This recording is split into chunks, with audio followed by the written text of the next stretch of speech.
আপনারা তো অনেক ধরনের ক্ষীরমালাই খেয়েছেন। বাড়িতে কিভাবে আমের ক্ষীরমালাই বানাবেন দেখে নিন। প্রথমে একটা আমের খোসা ছাড়িয়ে আমটাকে এভাবে কেটে নেব।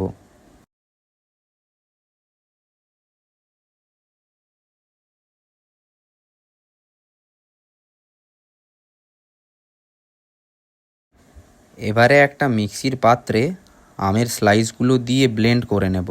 আমের পেস্টটা কড়াইতে 5 মিনিট ফুটিয়ে তার মধ্যে 1 কাপ চিনি দিয়ে আবারও 5 মিনিট ফুটিয়ে নেব।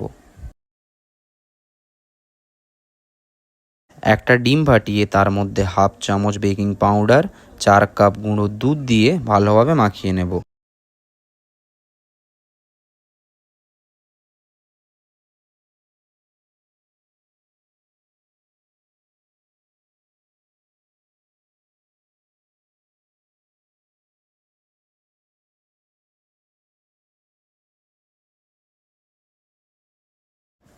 এক চামচ ঘি মাখিয়ে এরকম ছোট ছোট লেচি কেটে নেব।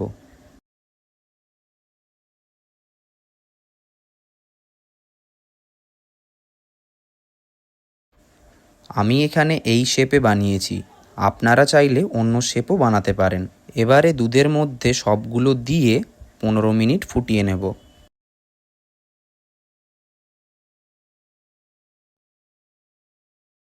এর মধ্যে 3টা থেতো করা এলাচ দিয়ে দেব। আগে থেকে পাক করে রাখা আমের পেস্টটা দিয়ে ভালোভাবে মিশিয়ে নিলেই রেডি। ভিডিওটা কেমন হয়েছে অবশ্যই কমেন্ট করে জানাবেন।